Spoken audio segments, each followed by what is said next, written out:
More than 400,000 home fires occur in the United States each year, killing more than 4,000 people. Fires often start in older homes, but no home is completely safe because most residential fires are caused by the people who live there. Fires and the fatalities caused by fires are often a result of carelessness, a lack of knowledge, and an improper response to a fire when a fire starts. Hello, my name is Marian Karpinski. I'm a registered nurse and I'll be your host during this program. Fire safety and prevention are an important part of home care, especially when caring for the older adult. People 65 years and older are twice more likely to die in a fire than the national average. Adults 85 years and older are 4.5 times more likely to die in a fire. The normal aging process causes some people to be more vulnerable to fires. Aging can cause a change in our senses and physical function. An older adult may not hear the smoke alarm or smell the smoke or gas leak. Gas and smoke inhalation causes disorientation and breathing difficulties and can affect an older adult much more quickly. Physical decline and poor eyesight can make it difficult for an older person to escape a fire. Medications may affect a person's ability to make critical decisions during a fire emergency. Many times, after an older person dies in a fire, the investigation reveals that that person was directly involved in the start of the fire. As a caregiver, you have an important role in fire prevention. You can reduce the risk of injury or death to yourself and the person you're caring for by understanding what makes a fire, by identifying and correcting fire hazards in the home, and by knowing what to do when a fire starts.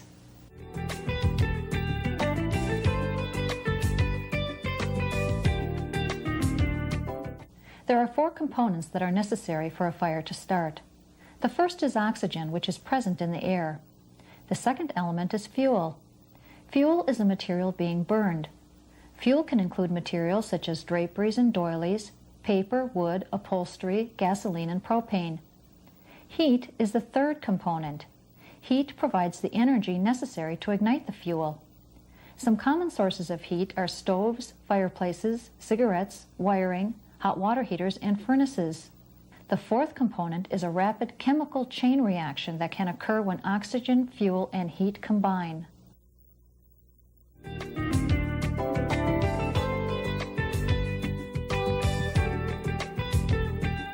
According to the United States Fire Administration, 75% of older Americans who die in home fires do not have working smoke alarms. Most home fire deaths occur during the night and are caused by smoke, toxic gas, or a lack of oxygen rather than the fire itself. The smell of smoke will not wake you because the toxic gas puts you into a deeper sleep. Smoke alarms provide an early warning in the event of a fire and can increase your chance of surviving a fire. The important thing about smoke alarms is that you need to have them in the areas you're going to be spending a lot of time in. Near the kitchen. Kitchen fires happen normally during the daytime, when your hours are that you're awake.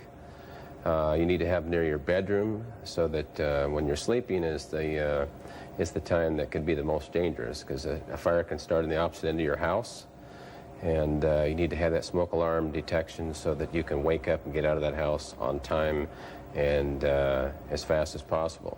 The best place for a smoke alarm is in the center of the ceiling. If this isn't possible, install the alarm on the ceiling 4 inches from the nearest wall. To install a smoke alarm on a wall, place it 6 to 12 inches below the ceiling. Alarms should be located away from air vents, windows, doors, or forced air registers where drafts could interfere with the alarm's operation.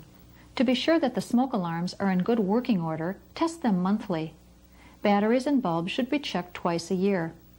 Replace smoke alarms after 10 years.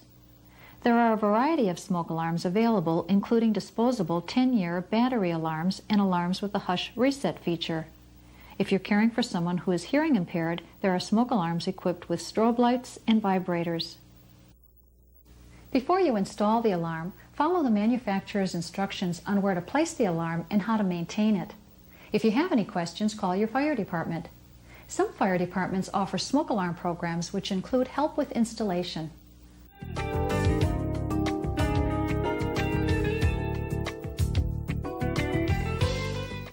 In most areas, 911 is the telephone number to call for all emergency services. Check to be sure that your area has 911 service. Emergency telephone numbers for fire, police, poison control, or 911 should be written in large print and posted in clear view next to every telephone. It's also a good idea to have your home address listed with the emergency numbers. Visiting relatives and other caregivers may not remember the address, especially during an emergency.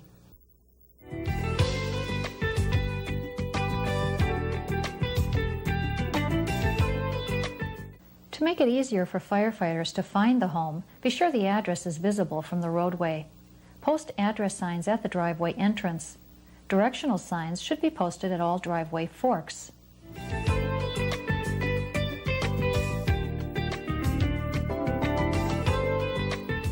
You can save lives and property damage by putting out small fires with a portable fire extinguisher. There should be at least one fire extinguisher on each level of the home, particularly in the kitchen, laundry room, garage, and workshop. When you're looking for a fire extinguisher to buy, you should look for one that's multi-purpose. On the extinguisher, it's going to say whether it's A, B, C. A stands for ordinary combustibles, wood and paper. B is for flammable liquids, grease and gasoline. And C would be electrical. And that would be your choice, would be look for one that's multi-purpose that will do all those jobs for your home. The other type of fire extinguisher you could buy if you're home to protect your computer equipment so you didn't have the powder all over the computer would be a CO2 fire extinguisher. That would be the two choices that I would buy for my home. The rules have changed a little bit on extinguishers. If we check an extinguisher out in a business, the extinguishers are now good for 3 years. But for the home use, they should be checked on a regular basis. Somebody's anniversary for their birthday, quarterly, first of the month type thing, every quarter, to make sure that the gauge is reading in the green. It has a tag still in place with the pin that shows that it has not been used. You can visually look at it to make sure that it has not been used for any purpose and it's ready to go. High-quality rechargeable fire extinguishers can be purchased from a fire extinguisher dealer. A dealer can also advise you on the best fire extinguisher for your needs.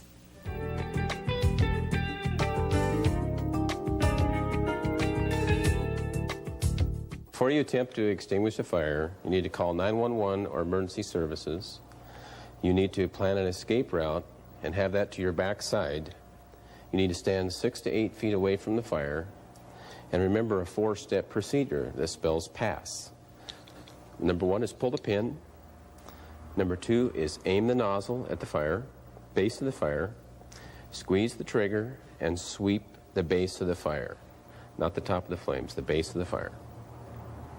And remember that the fire extinguisher is only going to last for 8 to 20 seconds. So you only have that 30-second time period. So if you haven't put it out within that time period, then you need to take your escape route and leave the building. Even if you believe the fire is out, the fire department still needs to come out and inspect it after you've called them initially.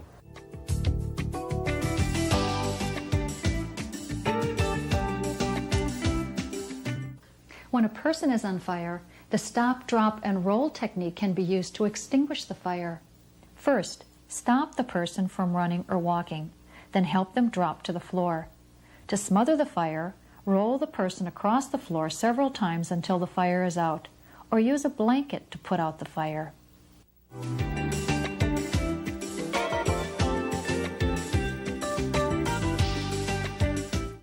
After a fire starts, every second counts. In less than 30 seconds, a small flame can become a major fire. It takes only minutes for a home to fill with smoke and flames. You must have an escape plan, and you must rehearse it. Make an escape plan on paper for every member of the family. Draw a floor plan for the whole house, showing at least 2 ways out of every room. Then identify 2 exits out of the house. Designate a meeting place away from the house. Plan to meet at a specific tree or at the end of a driveway to make sure everyone has gotten out safely.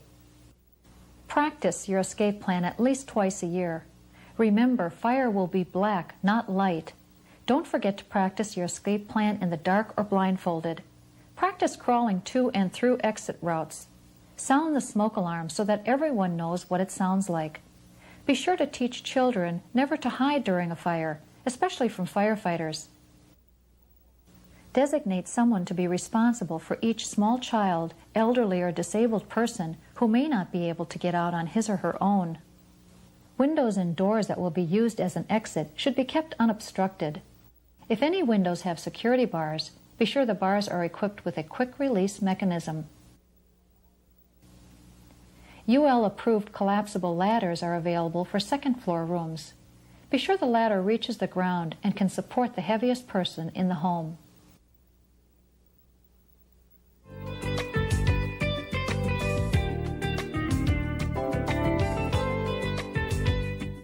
To leave a burning building that is filling with smoke, drop to your knees and crawl. There is less smoke and heat at floor level. Crawl to the nearest door or window that allows you to exit the building as quickly as possible. Kneel or crouch at an interior door that is closed. Reach up as high as you can and feel the door with the back of your hand. If the door is hot, do not open it. Heat and fire are probably on the other side. Use another exit route. If the door is cool, brace your shoulder against the door and open it slowly and carefully. Close the door behind you. This will help slow the spread of fire and smoke.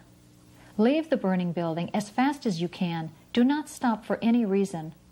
Once you are outside, go to the prearranged meeting place and stay there. Do not go back into the building under any circumstances. If emergency services have not been called, have one person go to the neighbor's home and make the call.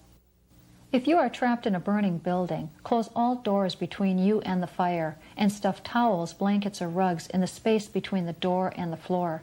This will reduce the amount of smoke entering the room. If there is a telephone in the room, call 911 and tell them exactly where you are.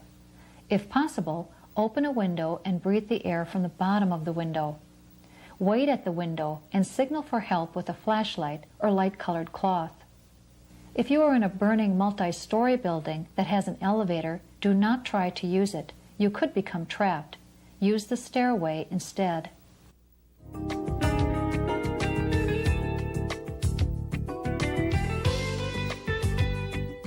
The best chance of surviving a fire for someone in a wheelchair is to choose a bedroom on the ground floor with a door to the outside. Wheelchair ramps should be at every outside exit. Make it a point to meet your neighbors and become acquainted with them. They could assist you or the person you're caring for in an emergency situation.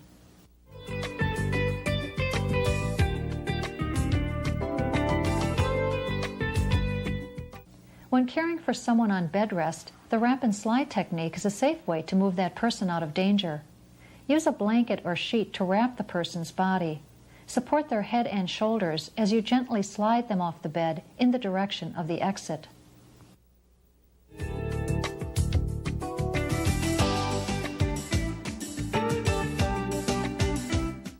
Oxygen equipment is one of the most potentially hazardous types of medical equipment in the home. When you have home medical oxygen at your home, you want to make sure that there is no ignition source around. That means no smoking, no candles, no hair dryers, no electric razors around while it's in use. It is a highly flammable gas and can be very dangerous if you use it with any ignition source at all. It's also highly under pressure. This bottle here has 2,000 pounds per square inch in it, and if it's not secured in a stand, tied off somehow so it can't fall over, or laid flat is a better way to do it. If the head gets knocked off, it can become a projectile with that much pressure on it and do some pretty severe damage. If you work in an automobile shop or in your garage or something and you come back in with grease or oil on your hands and you turn the bottle on, that could create an ignition source also. If oxygen is in use, enforce a no smoking policy in your home and post a no smoking sign in plain view at each entryway.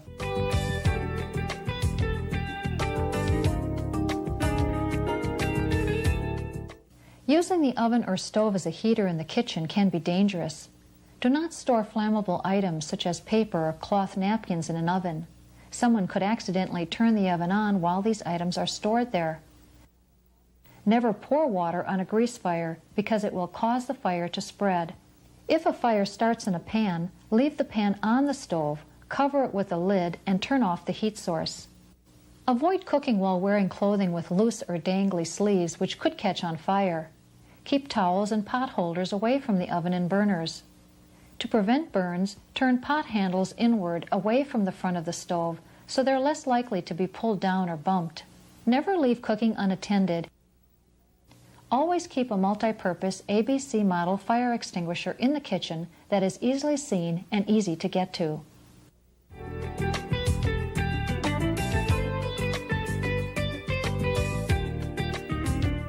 Do not place anything on top of an electric blanket while it is in use. Heat can build up and burn the person using the blanket, or it can eventually ignite a fire. Heating pads can cause serious burns or fires if left unattended, even on low setting. Never sleep while using a heating pad. A flashlight, walking aids, and eyeglasses should be kept at the bedside. A bell or whistle can be used to call for help in an emergency. Close the bedroom door before going to bed. A closed door helps to slow the spread of a fire if one starts.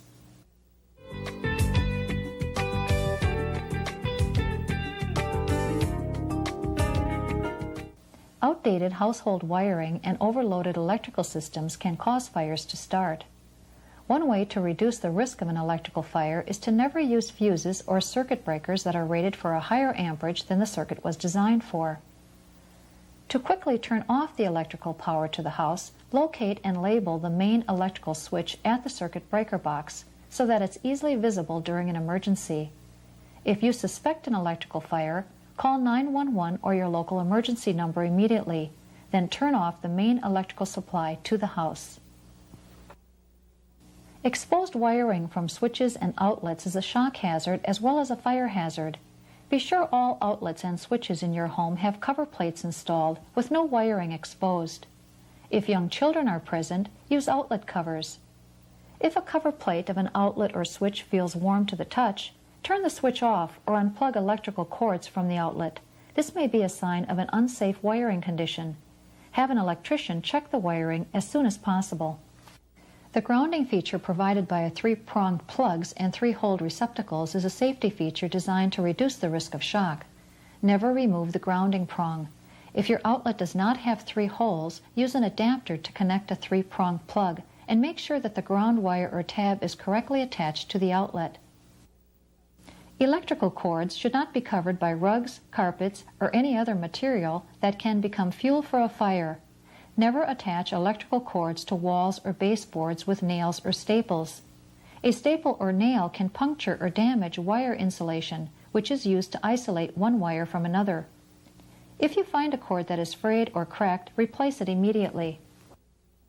Extension cords are designed for temporary use and should not be used inside ceilings or run through windows, walls, floors, or doors, where they can deteriorate unnoticed.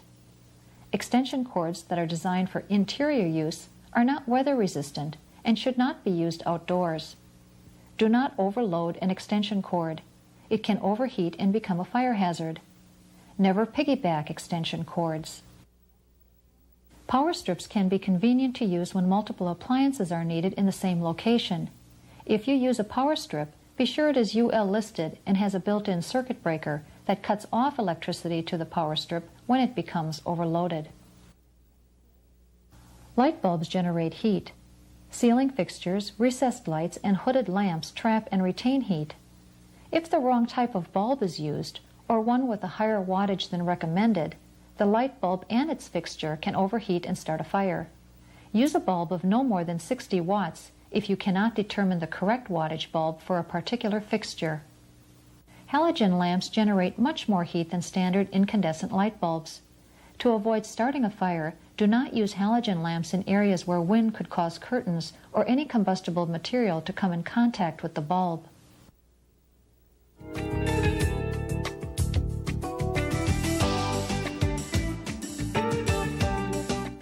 Most modern appliances are safe to use and will not cause a fire if you follow a few simple precautions. Appliances that are not in use should be unplugged. When you need to use the appliance, insert the plug completely into the outlet before turning it on. Avoid leaving appliances on overnight. Do not try to repair an appliance yourself. Poking utensils or other objects into an appliance such as a toaster or hairdryer can cause a shock or ignite a fire. Keep appliances away from sink areas and hot surfaces. If you see smoke or smell an unusual odor coming from an appliance, unplug it immediately and call a qualified repair person to inspect it and repair it. Clothes dryer vent hoses accumulate lint and should be inspected and cleaned twice a year. Heat buildup could spark a fire in the hose or dryer. All vents should be directed to the outside. An iron that is turned on and left unattended could pose a fire hazard. If you're caring for someone who is forgetful, consider purchasing an iron with an automatic shutoff.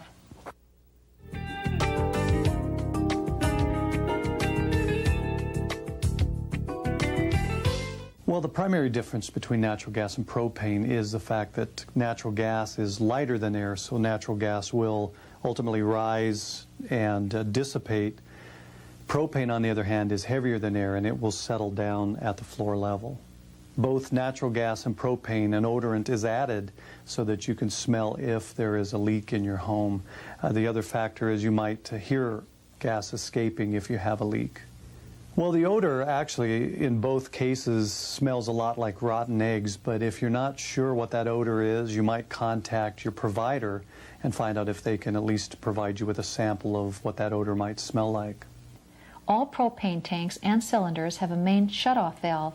Be sure you know where this shutoff valve is located and how to use it. Portable propane tanks should not be stored or used in the home. Well, natural gas is safe, but to keep it safe, it's important that you, your family, and any caregivers that you have coming into your home are aware of certain basic precautions. So if you smell or hear natural gas, you have to keep in mind that gas mixed with air and exposed to a spark can be combustible. So don't light any matches, don't smoke, don't turn on any electrical switches or use the telephone or do anything else that's going to cause a spark. Also, open any doors to the outside or any windows to allow fresh air in and the gas to escape. Then evacuate the home of anyone that's there and go to the neighbors and call the utility from their phone and keep people out of the home until the utility tells you that it's safe to go back in. Alarm units that detect gas are available wherever you can buy a smoke alarm. A pilot light is a constant burning flame that is fueled by gas. The pilot light eliminates the need to manually light the appliance. Though most pilot lights are protected by a shield, you should still protect the pilot light from drafts and litter.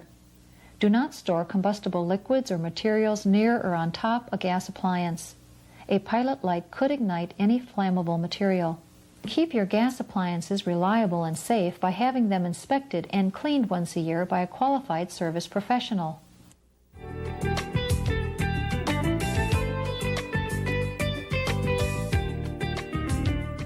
Do not use space heaters in areas of high traffic such as hallways. Someone could trip over it, causing a fire or a burn. Never leave a space heater on unattended, such as when sleeping or when no one is home. Some space heaters have safety features, such as an automatic shutoff and a high-temperature limiting device. Flammable materials such as bedding, draperies, rugs, furniture, and flammable liquids should be kept at least 3 feet away from space heaters. Gas and kerosene space heaters use oxygen to operate and release carbon monoxide. Be sure to leave a window open to provide proper ventilation in order to prevent carbon monoxide poisoning. Carbon monoxide detectors are available for use with these types of heaters. And never refuel a space heater while it is running.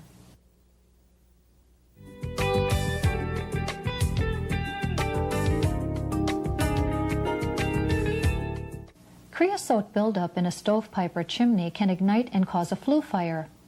You can reduce creosote buildup by burning seasoned wood rather than freshly cut wood. Having the stove, stovepipe, or chimney cleaned yearly will also reduce the chance of a flue fire. Do not overload stoves or fireplaces with wood. This can cause excessive creosote buildup from smoldering wood. Combustible materials such as towels, drapes, and newspapers should be kept away from stoves and fireplaces. If a stovepipe or chimney fire should start, close off the air supply and call 911 or emergency services. Use a screen around the fireplace to keep jumping embers from landing on the floor or rug. When cleaning out a fireplace or wood stove, place the ash and embers in a metal container and put them outside on a fireproof surface. Tree branches should be at least 10 feet away from the stovepipe or chimney.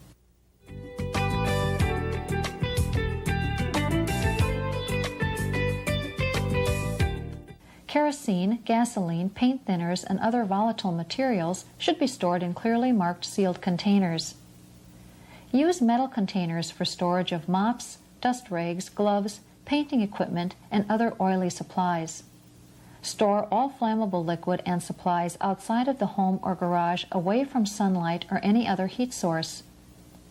Whenever you have to refuel a hot machine such as a lawnmower, wait at least 5 minutes before refueling. Recycle magazines and newspapers so they don't build up in your garage or home, providing fuel for a fire.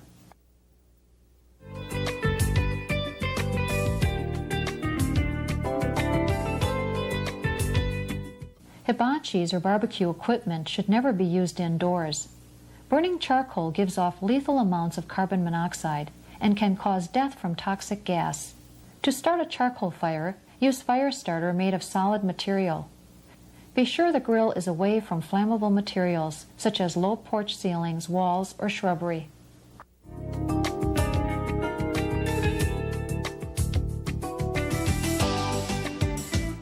Smoking continues to be the leading cause of deadly home fires in the United States. Do not allow someone who is confused or has dementia to smoke without supervision, and never leave smoking materials unattended. Before going to bed, check the rug and chair cushions on both sides for ashes that may have dropped accidentally. If a cushion or chair has been burned, move it outside, away from the house, and call the fire department. Upholstered chairs or couches may smolder for hours before breaking into open flame. Use wide ashtrays. Soak the contents with water or empty them into a toilet before going to bed. Never allow someone to smoke in bed or when lying down. He or she could fall asleep with the cigarette burning.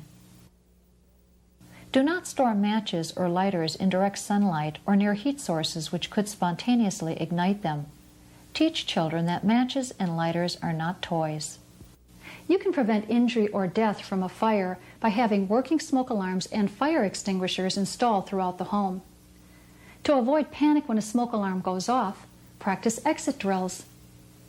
In some situations, people are afraid to call the fire department. They delay, wondering if it's necessary. Keep in mind that any fire can quickly become a matter of life and death. Don't hesitate to call the fire department. They are there to keep you, your family, and the person you're caring for safe.